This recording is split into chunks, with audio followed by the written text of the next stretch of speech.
عمران خان کی عدالت میں پیشی کے موقع پر پی ٹی آئی کارکنان ناپے سے باہر ہو گئے، جوڈیشل کمپلیکس میں توڑ پھوڑ کی، اہلکاروں کو دھکے دیے۔ عمران خان سمیت 32 افراد کے خلاف سرکار کی مدیت میں مقدمہ درج کر کے آج ہی گرفتاریاں کرنے کے احکامات جاری کر دیے گئے۔ اسلام آباد پولیس نے آئی جی اسلام آباد کو جوڈیشل کمپلیکس واقعے کی ابتدائی رپورٹ پیش کر دی۔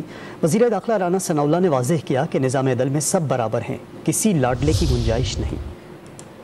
سربراہ تحریک انصاف عمران خان 4 کیسز میں پیشی کے لیے جوڈیشل کمپلیکس اسلام آباد پہنچے۔ عمران خان کے ساتھ کارکنوں کی بڑی تعداد بھی جوڈیشل کمپلیکس میں داخل ہوئی۔ مشتعل کارکنان نے جوڈیشل کمپلیکس میں توڑ پھوڑ کی اور سی سی ٹی وی کیمرے توڑ دیے۔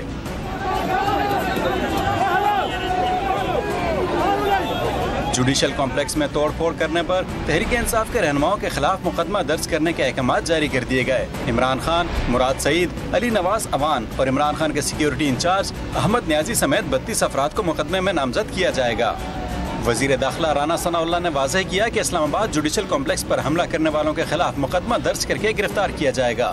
وزیر داخلہ نے توڑ پھوڑ کے باوجود عمران خان کی ضمانت منظور کرنے کو افسوسناک قرار دیا۔ جوڈیشل کمپلیکس پہ حملہ کرنے، وہاں پہ توڑ پھوڑ کرنے، عدلیہ کی جو ہے وہ عزت اور تکریم کو جو ہے وہ سبوتاژ کرنے کے سلسلے میں مقدمہ درج کیا جا رہا ہے۔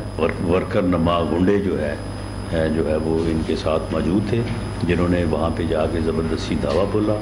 کتنے افسوس کی بات ہے کہ اس سارے سلوک کے باوجود جو ہے وہاں سے انہیں بیل جو ہے وہ دے دی گئی۔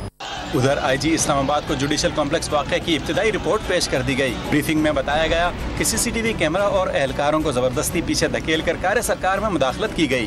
مشتعل افراد کے خلاف اسلام آباد پولیس نے کارروائی بھی شروع کر دی۔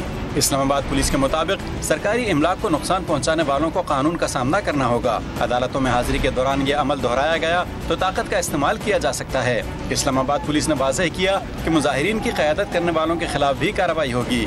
ہجوم کے درمیان ایک مشکوک شخص کی نشاندہی کی گئی ہے۔ اس شخص نے کیموفلاج جیکٹ اور سیاہ ٹوپی پہنی ہوئی ہے۔ سی سی ٹی وی کیمروں سے شناخت عمل میں لائی جا رہی ہے۔